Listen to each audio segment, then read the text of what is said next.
Captain Lee Daho stood on the observation deck of New Busan Colony and watched the twin suns of Kepler 442c set behind the distant mountains. The red and orange light painted the sky in colors that still amazed him after 3 years on this world.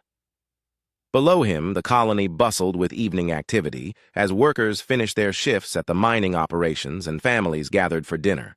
The smell of Korean barbecue drifted up from the residential quarters, mixing with the clean, recycled air of the habitat domes. Daho touched the scar on his left shoulder, a habit he had developed when thinking about home. The scar came from his last mission with Earth Defense Force before he took this job. He had been a special operations soldier for 12 years before deciding he wanted a quieter life. New Busan seemed perfect for that goal. The colony was peaceful, productive, and far enough from Earth that no one asked too many questions about his past. "Sir, we have a problem," said Kim Taemin as he approached from behind. Taemin was the colony's chief engineer and Daho's closest friend. They had served together in the military before coming to New Busan. Taemin was shorter than Daho, but built like a tank, with hands that could fix anything and a mind that understood machines better than most people understood themselves. "What kind of problem?" Daho asked, turning from the window. "3 more people didn't report for their shifts today," Taemin said, checking his tablet. "That makes 7 this week. Park Jin-woo from Mining Sector 3, Lee Suman from Hydroponics, and Choi Dae-hyun from Communications." Daho frowned. The colony only had 800 people, so 7 missing workers was significant. "Equipment failures? Medical emergencies?" "That's what I thought at first," Taemin said, "but I checked with Dr. Park Minji in the medical bay. No one has been admitted. No accident reports filed. Security cameras show them leaving their quarters for work, but then nothing. They just vanished somewhere between their homes and their jobs." This worried Daho more than he wanted to admit. His military instincts were telling him something was wrong, but he had no evidence of actual danger. People could leave the colony, if they wanted to. Some workers did quit and catch transport ships back to Earth or other colonies. But 7 people in 1 week, without filing proper departure requests, was unusual. "Have you talked to their families?" Daho asked. "That's the strange part," Taemin said. "The families think their relatives are at work. When I contact the work, supervisors, they think the people are sick at home. It's like everyone is covering for them, but no one knows they're doing it."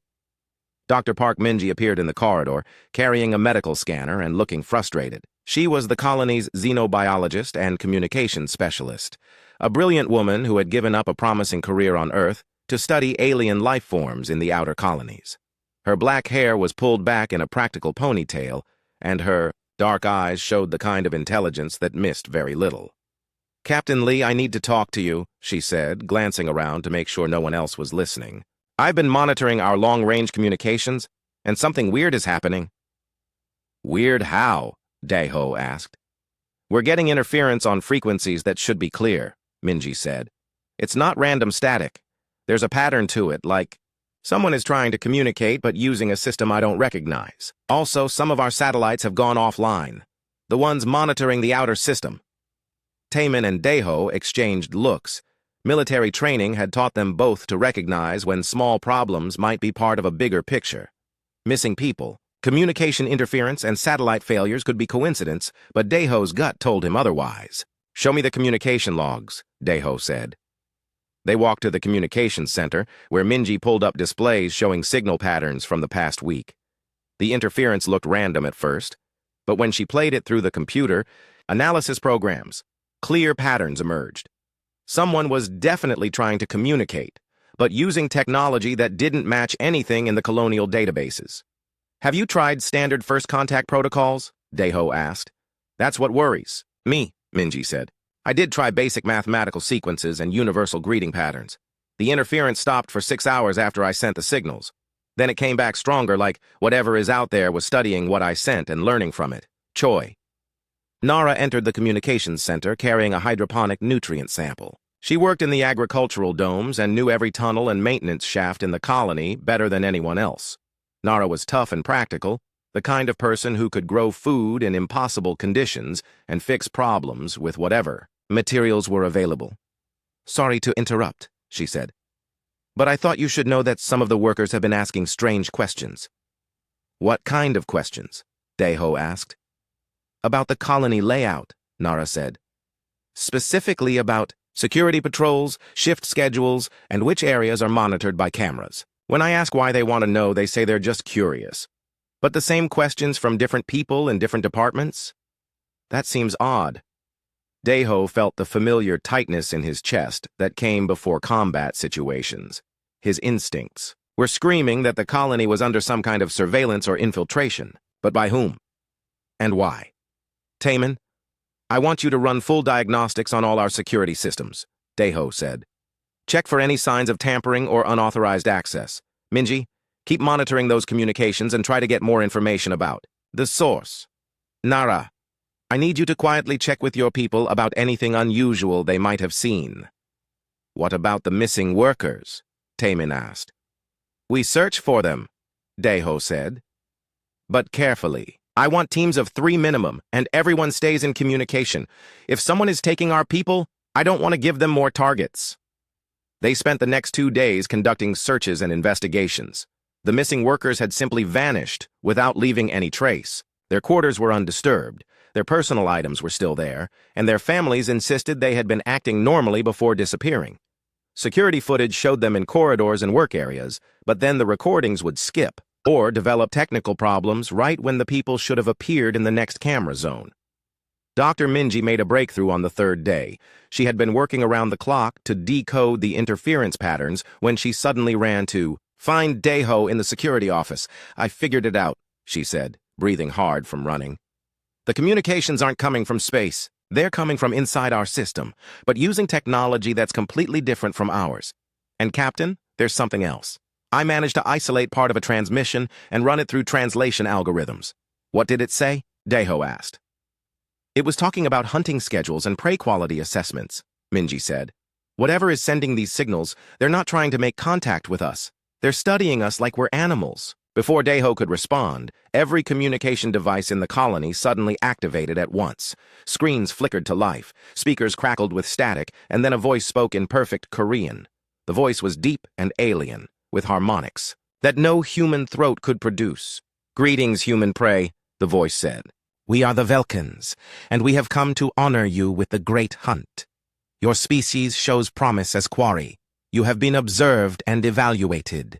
7 of your kind have been taken as samples to determine your capabilities. We are pleased to announce that you meet our standards for worthy prey. The voice paused, and Deho could hear something like laughter in the background. According to the ancient traditions of the hunt, you will be given 72 of your time periods to prepare yourselves. Use this time to demonstrate your survival instincts. Run, hide, fight if you must. Make the hunt interesting for us. When the time expires, we will come for all of you.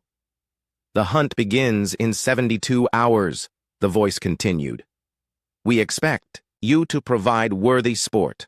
Do not disappoint us. The communications cut off, leaving the colony in stunned silence. Deho looked around the security office at the faces of his friends and colleagues. Fear was starting to replace confusion as people realized what they had just heard. Taman, Deho said quietly, how long would it take to prep the emergency evacuation ships? The cargo haulers? 6 hours minimum, Taman said. But Captain, those ships aren't fast enough to outrun anything with military-grade engines. Then, we don't run, Deho said, feeling his old military training take over. We prepare to fight. He looked at Minji and Nara, seeing determination replacing fear in their eyes. They think we're just prey, he said. Let's show them what human prey can do when it decides to bite back. Dr. Park Minji had not slept in 36 hours. Her eyes burned from staring at computer screens, but she could not stop working. The alien transmission had given her something to analyze, and she was determined to learn everything possible about these Velkans before the 72-hour deadline expired. I've got something, she called to Captain Lee Deho, who was reviewing colony defense plans with Kim Taman in the next room. You need to see this. Deho and Taman hurried over to her workstation, where multiple screens showed waveform analyses, linguistic breakdowns, and communication intercepts. Minji pointed to a series of decoded transmissions she had managed to capture after the initial broadcast. They're still talking to each other, she said. I've been monitoring their frequencies and breaking down their language patterns. The good news is that their communication system has some similarities to protocols we use, so I can understand parts of their conversations. What's the bad news? Deho asked.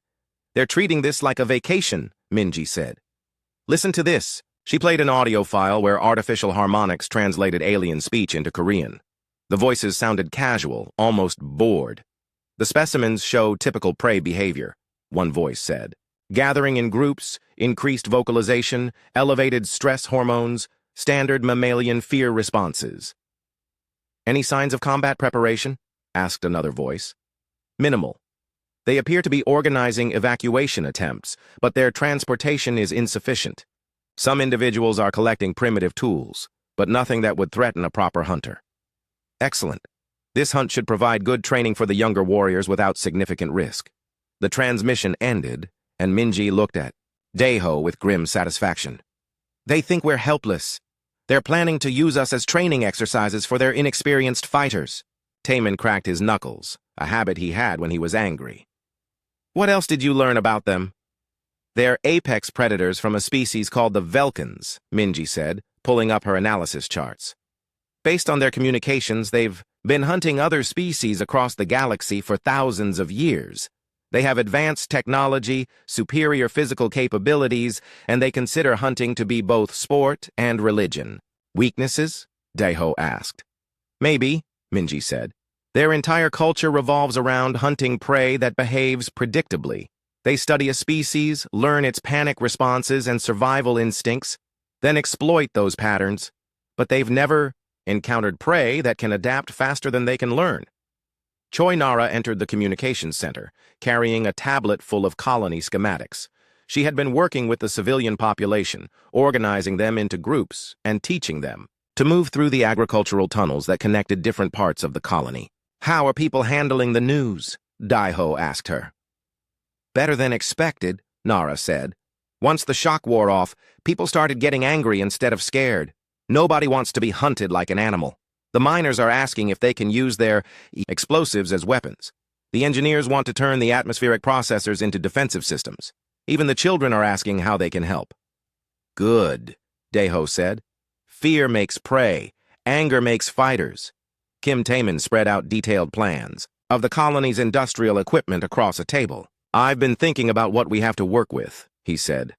Our mining charges are basically military-grade explosives.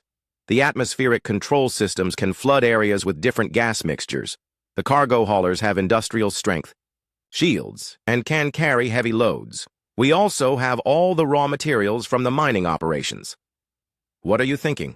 Deho asked. I'm thinking these aliens expect to hunt civilians, Taemin said. They don't expect to fight soldiers who know how to turn a peaceful colony into a fortress. Dr. Minji interrupted them by holding up her hand for silence. I'm getting another transmission, she said, adjusting her equipment to boost the signal. This one's different. It's not coming from their main group. The voice that came through the speakers was quieter, more thoughtful than the others they had heard. Huntmaster, I request permission to observe the prey more closely before the hunt begins. Denied, young hunter, came the reply. Extended. Observation spoils the challenge. We have sufficient data on human capabilities. With respect, Huntmaster, these humans built this colony in a hostile environment and maintain complex technology. They may possess adaptive capabilities we have, not fully assessed. You worry too much, Vextar. Humans are soft creatures who rely on tools instead of natural weapons. They have no predatory instincts and panic when threatened. The hunt will proceed as planned. The transmission ended, and Minji looked thoughtful. There's disagreement in their ranks, she said. This Vextar individual thinks they're underestimating us. Smart alien, Deho said. What else can you tell me about their hunting methods? Minji pulled up more decoded communications. They prefer to hunt at night when their prey is sleeping or less alert.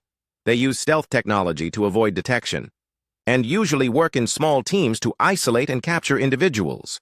They take trophies from successful hunts and consider it honorable to kill prey that puts up a good fight. How many are there?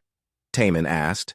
Hard to say exactly, but based on communication patterns, I estimate between 30 and 50 hunters plus support personnel, Minji said. They're operating from at least 2 ships in orbit around our planet. Deho studied the information. his military mind already working on strategies. They have advantages in technology, numbers, and experience, he said, but they also have weaknesses. They're overconfident, they underestimate us, and they're following predictable hunting patterns. What's the plan? Nara asked. We don't fight them the way they expect, Deho said. They're expecting prey behavior. Instead, we give them something they've never encountered before. Taman, start converting our industrial equipment into weapons and defensive systems. Make it look like normal maintenance work so their surveillance doesn't notice what we're really doing. Already started, Taman said with a grin. The mining charges are being inspected and tested all over the colony. Pure coincidence that I'm placing them in strategic locations. Minji, keep monitoring their communications and see if you can learn more about their tactics and timing, Deho continued. Also, see if you can find a way to interfere with their coordination systems. Nara, I need you to organize the civilians into teams based on their skills and knowledge of the colony layout. We're going to turn our own home into a maze these hunters can't navigate. Over the next 24 hours, the colony transformed. Workers who had been mining ore and growing food were now building improvised weapons and planning ambush sites. The peaceful mining settlement began to look like a military installation, but in subtle ways that might not be obvious to outside observers. Taman showed Deho his progress in the main engineering bay. I've jury-rigged the atmospheric control systems, he said, pointing to modified control panels. I can now flood specific sections with sleeping gas, oxygen-depleted air, or even toxic fumes from the mining operations. The aliens won't expect the air itself to be a weapon. What about the mining charges? Deho asked. Placed throughout the colony in locations that look like normal storage, Taman said. I can trigger them remotely or with motion sensors. Anyone who doesn't know the safe routes through the colony is going to have a very bad day. Dr. Minji appeared with new intelligence. I've been analyzing their hunting patterns based on what happened to our missing people, she said. The Velkans prefer to attack individuals who are alone or separated from groups. They use some kind of stunning technology to incapacitate their targets, then take them away for study or sport. Any sign of the 7 people they took? Nara asked. Minji's expression darkened. Based on their communications, those people are dead. The aliens were testing human physical capabilities and stress responses. They treated our friends like laboratory animals. The room fell silent as the reality of their situation sank in. These aliens had murdered 7 colonists just to gather data for their hunt. Now it's personal, Deho said quietly. They want to hunt us for sport? Fine. Let's show them what happens when humans decide to hunt back. 18 hours remained before the hunt would begin. The colony looked peaceful from the outside, but every building now contained hidden weapons, every corridor had potential ambush sites, and every civilian knew exactly where to go and what to do when the aliens arrived. They think they're the hunters, Deho said, looking out at the colony he had sworn to protect. They're about to learn that sometimes the prey has teeth. The hunt began at exactly midnight, colony time. Captain Lee Deho watched from the hidden command center that Kim Taman had built inside the main power plant as the first Velkan ships descended through the atmosphere. The aliens moved with silent precision, their vessels appearing as barely visible distortions in the night sky.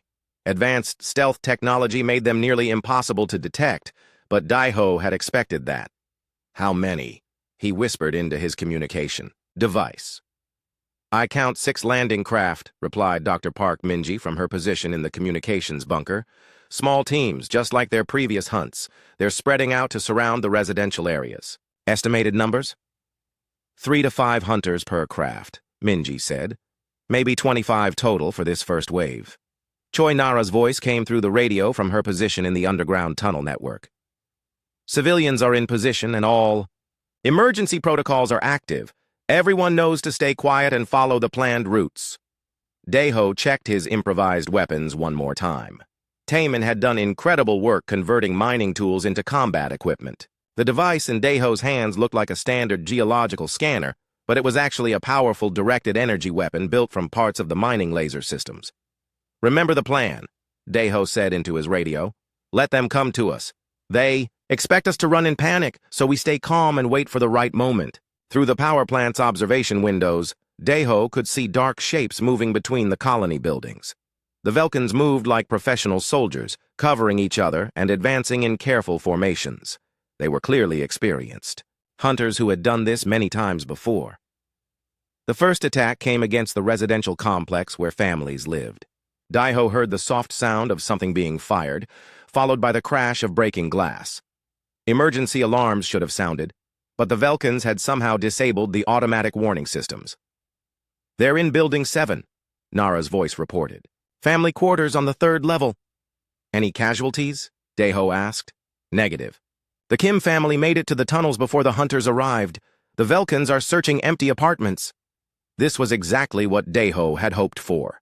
The aliens expected to find sleeping humans in their beds, but instead they found nothing. Every family in the colony had spent the last 3 days learning evacuation routes through Nara's tunnel system. When the hunt began, the residential areas had been emptied in less than 10 minutes. "Movement in the administrative complex," Minji reported. "2 hunters are trying to access our computer systems." "Let them," Daiho said. Taemin prepared special files for them to find.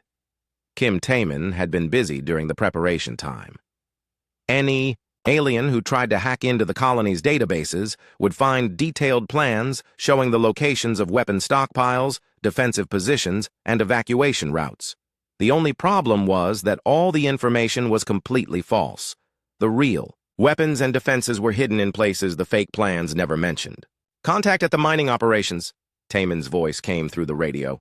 3 hunters are investigating the equipment storage areas." "Are you ready?" Daiho asked. "The surprise is waiting for them," Taemin replied. Daiho heard a distant rumbling, sound followed by a bright flash that lit up the night sky.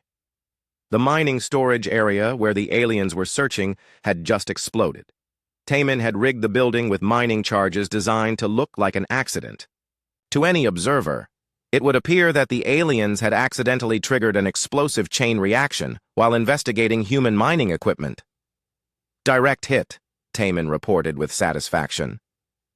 "I don't think those 3 will be hunting anyone else tonight." The first Velkan casualties seemed to shock the remaining hunters. Their radio communications, which Minji was monitoring, showed confusion and anger. They had expected easy prey, not booby traps that killed experienced warriors. "Huntmaster is demanding status reports," Minji said. "The hunters are saying the humans are not behaving according to their behavioral models." "Good," Daiho said. "Confused enemies make mistakes." The next phase of the plan activated when a group of 4 hunters entered the hydroponics facility where the colony grew its food. The building appeared to be empty, but Nara was waiting for them in the tunnel system beneath the growing areas. "Targets are in position," Nara whispered over the radio. "Execute," Daiho replied. The hydroponics facility had an automated irrigation system that could flood the growing areas with water and nutrients. Nara had modified the system to flood the building with a mixture of water and liquid nitrogen from the mining operations. The temperature in the facility dropped to -40 degrees in less than 30 seconds. The Velkans might be superior predators, but they had not evolved to survive in an instant ice storm. 2 of the 4 hunters were caught in the flash, freeze and died immediately. The other 2 escaped, but they were badly injured and no longer effective fighters. "That's 6 down," Daiho said. "How are the others reacting?" "They're getting scared," Minji reported. "I'm hearing radio chatter about unexpected resistance and requests for reinforcements." "Let them call for help," Daiho said. More hunters means more targets. The psychological warfare was working exactly as planned. The Velkans had come expecting to hunt frightened civilians who would run in predictable directions. Instead, they were fighting an enemy that turned their own environment against them. Every building in the colony had become a potential death trap, and the humans they were hunting seemed to vanish like ghosts whenever the aliens got close. "Movement at the main power plant," Taemin warned. 2 hunters are heading directly for your position." Daiho smiled grimly. "Perfect. Time for the next lesson." He moved to the predetermined position inside the power plant and waited. The Velkans entered through the main entrance, moving carefully but confidently. They had advanced sensors that could detect heat signatures and movement, so hiding was not an option. Instead, Daiho let them see him. The first hunter raised what looked like an energy weapon and fired. The shot hit exactly where Daiho had been standing, but he was no longer there. He had rolled behind a massive power generator and was already moving to his next position. Human prey shows unusual evasion patterns, he heard one of the aliens say in their translated speech. Pursue and capture for study, replied the other. They followed him deeper into the power plant, not realizing they were being led into a trap. Daiho had spent hours studying the facility with Taemin, learning every pipe, conduit, and maintenance access. He knew exactly where to go to confuse their sensors and limit their movement. The power plant contained the main fusion reactor that powered the entire colony. It also contained backup power systems, emergency cooling loops, and enough high-energy equipment to kill anyone who did not know what they were doing. Taemin had made some modifications to the safety systems. Daiho led the hunters to a section of the plant where the main power conduits were exposed. High-voltage electricity flowed through cables thick as a man's arm, carrying enough energy to power the entire settlement. The hunters followed him into the corridor, their weapons ready. "End of the path, human," one of them said. "You have provided adequate sport, but the hunt must conclude." "You're right," Daiho said, pulling a device from his belt. "The hunt is over." The device was a remote detonator connected to charges Taemin had placed throughout the power conduit system. When Daiho activated it, the charges did not explode. Instead, they severed the insulation on the main power cables. Electricity arced through the air like lightning, turning the corridor into a death trap of raw energy. The Velkin's advanced armor and weapons meant nothing against 10,000 volts of industrial power. Both hunters died instantly. "Power plant secure," Daiho reported. "That's 8 down." "Outstanding," Taemin replied. "But we have a problem. I'm detecting more ships incoming. The Huntmaster is sending reinforcements." Dr. Minji's voice carried new urgency. "I'm intercepting their command communications. They're abandoning the hunting protocol and switching to a full assault. They're calling in their heavy weapons and combat specialists." Daiho felt a moment of concern. The plan had worked perfectly against hunters who expected easy prey, but a military assault would be much more dangerous. The colonists were civilians, not soldiers. They could not fight a real battle against superior alien technology. "How long before the reinforcements arrive?" he asked.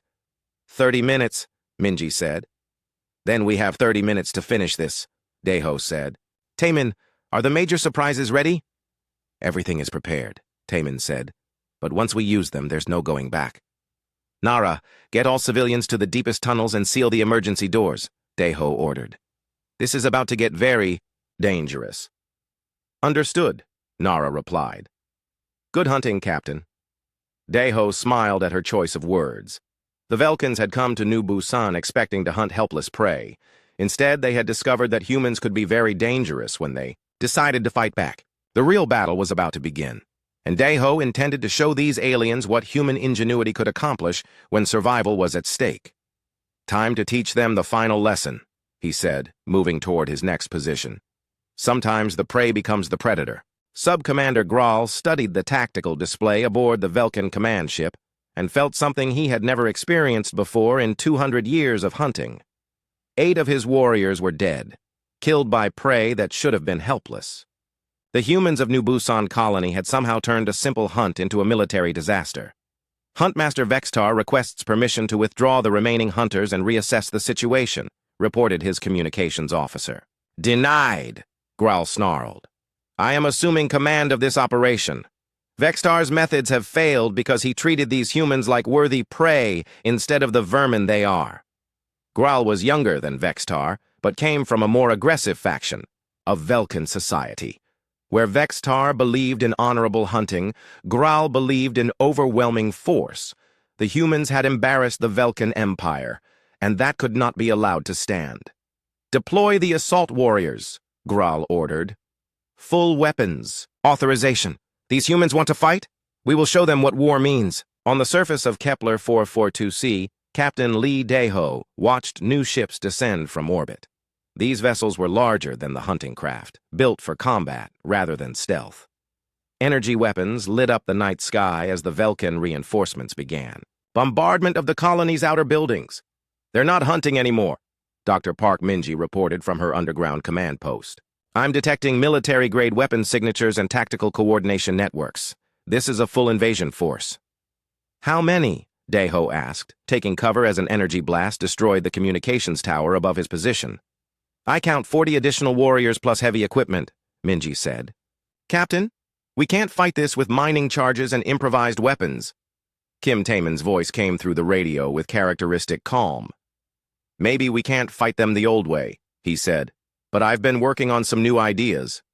Deho made his way through the emergency tunnels to Taemin's workshop in the deepest part of the colony. What he found there amazed him. Taemin had somehow converted the colony's mining and industrial equipment into weapons that looked like they belonged on a military starship. How did you do this? Deho asked, staring at devices that hummed with dangerous energy. I've been reverse engineering Velkan technology from the wreckage of the hunters we killed, Taemin explained. Their energy weapons use principles similar to our mining lasers, just more advanced. I figured out how to combine their power systems with our industrial equipment. He showed Deho a weapon that looked like a fusion of human and alien technology. This started as a mining laser for cutting through asteroid rock. Now it can punch through Velkan armor at 2 kilometers range. I've built 12 of them. What about their heavy weapons? Deho asked. That's where things get interesting, Taemin said with a grin. Remember that cargo hauler we thought was too slow to escape? I've been making modifications. He led Deho to the vehicle bay where the colony's main transport ship waited. The cargo hauler had been designed to carry ore shipments between the planet and orbital stations. Now it looked like something from a military arsenal. Armor plating covered the hull, weapon ports had been cut into the cargo bays, and the entire ship radiated lethal purpose. The original engines weren't fast enough to outrun their fighters, Taemin explained. But I don't need to outrun them. I need to kill them. Choi Nara emerged from a maintenance shaft carrying a device that definitely had not been built on Earth. I found this in the wreckage from the hydroponics facility, she said. Minji thinks it's some kind of communication device. Dr. Minji appeared and took the alien device, connecting it to her analysis equipment. This is better than I hoped, she said after a few minutes of study. It's not just a communicator, it's a tactical coordination node. With some modifications, I might be able to access their command network. Can you disrupt their coordination? Deho asked. Better than that, Minji said. I think I can take control of it. The plan that emerged was more ambitious than anything they had attempted during the hunt phase. The Velkans expected human resistance to collapse under military assault. Instead, the humans were preparing to fight back with weapons the aliens had never encountered. The key is timing, Deho explained to his team. They think we're trapped in this colony with no way to fight their superior technology. We need to show them that humans can adapt faster than they can learn. The first test came when a squad of Velkan assault warriors attempted to breach the main residential complex. These were not hunters looking for sport, but professional soldiers, equipped with heavy armor and military weapons. They moved in perfect formation, covering each other with overlapping fields of fire. Taemin had prepared a special welcome for them. The residential complex had been rigged with his new hybrid weapons, powered by the building's own fusion reactor. When the Velkans breached the outer wall, they walked into a killing field of energy beams that could cut through their armor like paper. Enemy squad eliminated, Taemin reported. The weapon systems performed better than expected, but the Velkans adapted quickly. The next assault came from multiple directions simultaneously, with covering fire from their ships in orbit. They had learned not to underestimate human defensive capabilities. We need to take this fight to them, Deho decided. Taemin, is the cargo hauler ready? Ready and waiting, Taemin replied. But Captain, once we launch this attack, there's no going back. They'll know we have technology that can threaten their ships. Good, Deho said. Let them know. The converted cargo hauler lifted off from the colony's landing bay, its improvised weapons charging for combat. To the Velkans in orbit, it must have looked like a desperate escape attempt by fleeing civilians. They moved to intercept the slow, clumsy transport ship with casual confidence. They discovered their mistake when the helpless cargo ship opened fire with weapons that matched their own military technology. Taemin's hybrid human Velkan energy cannons tore through the hull of the nearest Velkan fighter, sending it spinning into the planet's atmosphere in flames. Impossible! Sub-Commander Graal stared at his tactical display as the human ship continued its attack. How do they have weapons that can penetrate our shields? Sir, the humans appear to have reverse-engineered our technology and improved it, his tactical officer reported. Their weapons are using modified versions of our own power systems. More Velkin fighters moved to engage the cargo hauler, but they found themselves fighting an enemy that had studied their tactics and weaknesses. The human ship moved with the slow deliberation of an industrial vessel, but its weapons fired with deadly precision. Every shot was calculated, every maneuver, designed to exploit blind spots in Velkin fighter formations. "Second fighter down," Taman reported from the cargo hauler's bridge. "Their armor is tough, but it's designed to stop their own weapons. Our hybrid systems use different energy frequencies." Dr. Minji achieved her breakthrough at the same moment. "I'm in their command network," she announced. "Captain, I can see everything. Troop positions, ship locations, command structure. Even better, I can send false orders through their own system." "Do it," Deho ordered. Minji's electronic warfare capabilities turned the Velkin coordination systems against them. False orders sent assault teams to empty buildings while real human positions remained undetected. Navigation data was corrupted, causing Velkin ships to fire on their own forces. Communication delays made it impossible for their commanders to maintain effective control. Sub-Commander Graal watched his organized military assault dissolve into chaos as his own systems betrayed him. "How are they doing this?" he demanded. "The humans have gained access to our tactical network," his communications officer reported. "They're using our own coordination protocols against us." "Cut all network connections," Graal ordered. "Revert to independent unit operations." But it was too late. The humans had learned too much about Velkin technology and tactics. Every countermeasure the aliens tried was anticipated and defeated by enemies who adapted faster than the Velkins could respond. The battle reached its climax when Choi Nara led a team of colonists in a direct assault on the Velkin ground base. They moved through maintenance tunnels that did not appear on any scan, emerging inside the perimeter with weapons that should not have existed. "This is impossible," Vextar said as he watched human civilians destroy military equipment with improvised weapons. "Prey species do not attack predators." "These are not prey," Sub-Commander Graal admitted with growing horror. "We have encountered something new." Captain Deho stood in the ruins of the Velkin forward command post, holding a captured alien weapon and watching enemy survivors retreat to their ships. Around him, colonists, who had been farmers and miners 12 hours ago, were now soldiers who had defeated the galaxy's apex predators. "Minji, are you still connected to their network?" he asked. "Yes, Captain. I have complete access to their communication systems." "Good," Deho said, raising the alien communicator. "Patch me through to their homeworld. I want to send a message to whoever is in charge of this empire." The transmission that reached the Velkin High Council carried a simple message that would change the balance of power in the galaxy. "You came here to hunt us," Deho said. "Now we know where you live. The prey is coming for the predators." The Velkin High Council had ruled the galaxy for 3,000 years without ever experiencing fear. They were the ultimate predators, evolved on a death world where only the strongest survived. Every species they encountered either became prey or was destroyed. The concept of defeat was so foreign to them that they had no words for it in their language. But as they listened to the human transmission from New Busan colony, something cold and unfamiliar stirred in their ancient hearts. "Impossible," declared High Counselor Zethkar, eldest of the ruling caste. "No prey species has ever successfully resisted the hunt. This must be some form of deception." "The reports are confirmed," replied War Leader Kithara, studying the tactical data. "Sub-Commander Graal's assault force has been decimated. The humans not only survived, but are now actively hunting our warriors." Captain Lee Deho stood on the observation deck of the captured Velkin command ship, watching as Kim Taman and his engineering teams studied alien technology that was now theirs to understand.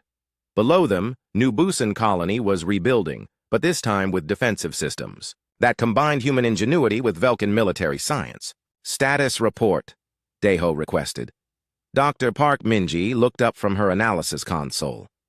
"I've decoded their entire tactical database," she said. "Captain, this goes far beyond what we thought. The Velkins have been hunting intelligent species across the galaxy for millennia. They have detailed records of 47 different civilizations they've completely destroyed." "What happened to the survivors?" Choi Nara asked. "There are no survivors," Minji said grimly. Once the Velkans mark a species for hunting, they don't stop until that species is extinct. We're not dealing with a military force, we're fighting a galactic extinction machine. Taman emerged from the captured ship's engine room, his hands covered in alien lubricants and his face grinning with excitement. "You need to see what I found in their propulsion systems," he said. "These ships don't just use faster-than-light travel, they use technology that can fold space itself. With some modifications, we could reach their homeworld in weeks instead of years." "That's the plan," Deho said. "But first, we need to make sure we're ready for what we'll find there." The next phase of their operation began with a message to Earth Command. Minji had managed to establish long-range communication using the Velkan ship's advanced transmitters, and the response from Earth was immediate and overwhelming. "Captain Lee, this is Admiral Chen aboard the EDF Incheon," came the transmission from the Earth Defense Force flagship. "We've received your report about the alien threat. A full battle fleet is en route to your position." "Admiral, with respect, a conventional fleet won't be enough," Deho replied. "These aliens have technology centuries ahead of ours. We need to hit them with something they've never encountered before." "What do you suggest?" "Give me 50 volunteers with military training, and let me show them what we've learned," Deho said. "We'll teach Earth how to hunt the hunters." The volunteers who arrived 3 weeks later were the best soldiers Earth could provide, but they were still amazed by what they found at New Busan. The peaceful mining colony had become a fortress that combined human determination with captured alien technology. Weapons that had been science fiction a month ago were now standard equipment. "How did you do all this?" asked Major Kim Soo-won, the Earth Defense Force officer assigned to coordinate with Deho's team. "We learned from them," Taman explained, showing the newcomers through his workshop. "The Velkans are apex predators, but they're also incredibly arrogant. They've been the top of the food chain for so long that they've forgotten how to adapt when something fights back." Dr. Minji had made even greater breakthroughs in understanding Velkan society and technology. "I've been monitoring their communications networks," she reported. "The High Council is in complete panic. They've never lost warriors to prey species before, and they don't know how to respond." "What are they doing about it?" Major Kim asked. "They're arguing," Minji said with satisfaction. "Half the council wants to send their entire military to destroy Earth before we can spread to other systems. The other half thinks we're some kind of unknown warrior species that they should avoid. Both sides are wrong," Deho said. "We're not unknown warriors. We're something much more dangerous. We're prey that learned how to think like predators. The plan that emerged was audacious even by human standards. Instead of waiting for the Velkans to organize a massive invasion of Earth, they would take the fight directly to the alien homeworld. Using captured ships and reverse-engineered technology, they would do to the Velkans what the aliens had done to 47 other species. The key is psychological warfare, Deho explained to his expanded team. The Velkans have built their entire civilization around being the hunters. If we can show them what it feels like to be hunted, their society will collapse from within, a Choi. Nara had been training with the Earth Defense Force volunteers, teaching them to move through alien environments and use captured Velkan equipment. "They learn fast," she reported. "But Captain, are we really going to attack their homeworld with 50 people?" "We're not attacking," Deho corrected. "We're hunting." The journey to the Velkan homeworld took 4 weeks, using their own captured faster-than-light technology. The irony was not lost on anyone that they were traveling to destroy the galaxy's apex predators using the aliens' own ships and weapons. The Velkan homeworld of Kethamora was a fortress planet surrounded by orbital defense stations and protected by the most advanced military fleet in the galaxy. It had never been successfully attacked in 3,000 years of galactic dominance. That changed when 50 humans in captured ships began hunting Velkan patrols on the outskirts of their home system. "First kill confirmed," reported Taman from the bridge of their lead ship. "Velkan patrol destroyer eliminated with no survivors." "Good," Deho replied. "Make sure they know we're here, but don't let them track us back to the main force." The psychological effect on Velkan society was immediate and devastating. For the first time in their history, predators were being hunted in their own territory. Panic spread through their military command as ship after ship vanished without trace or warning. "How is this possible?" demanded High Counselor Zethkar as he reviewed the casualty reports. "These humans have only primitive technology and no combat experience. They have something else, said Huntmaster Vextar, who had been recalled to the homeworld in disgrace. They have the ability to learn and adapt faster than we can counter their tactics. Explain. Every time we develop a countermeasure, they modify their approach, Vextar said. When we strengthen our armor, they change their weapons. When we alter our patrol patterns, they predict our new routes. They are not fighting like any predator species we have encountered. Because they are not predators, said War Leader Kythera with growing understanding. They are prey that has evolved beyond the prey-predator relationship entirely. The final assault on Keth Mora came not as a massive invasion, but as something much more terrifying to the Velkan mind. The humans simply appeared in orbit around their homeworld, broadcasting a message that paralyzed the entire planet with fear. Velkans of the homeworld, Captain Deho's voice carried across every communication channel. For 3,000 years you have hunted other species to extinction. You have destroyed civilizations and turned intelligent beings into trophies. Today, the hunt ends. You came to our world expecting to find easy prey. Instead, you found something your species has never encountered before. You found prey that refuses to be prey. You found victims who became victors. You found the hunted who learned to hunt. The orbital defense stations that had protected Keth Mora for millennia found themselves unable to target the human ships. Minji had corrupted their targeting systems using the same electronic warfare techniques that had defeated the invasion force at New Busan. We could destroy your homeworld, Deho continued. We have the weapons and the ability, but we are not you. We do not exterminate entire species for sport. Instead, we offer you a choice. End your hunting of intelligent species immediately. Withdraw from all territories where you have established hunting preserves.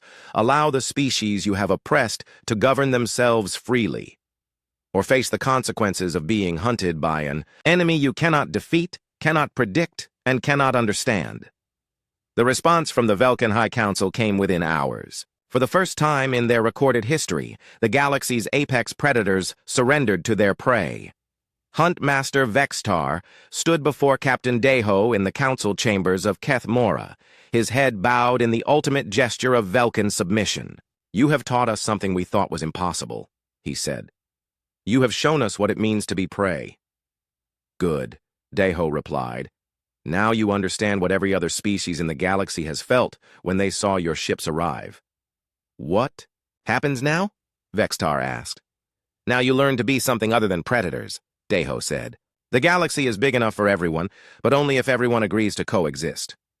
Dr. Minji stepped forward with a data tablet containing the new treaty terms. We've prepared a framework for peaceful contact with other species, she said. Your hunting technology can be converted to exploration and scientific research.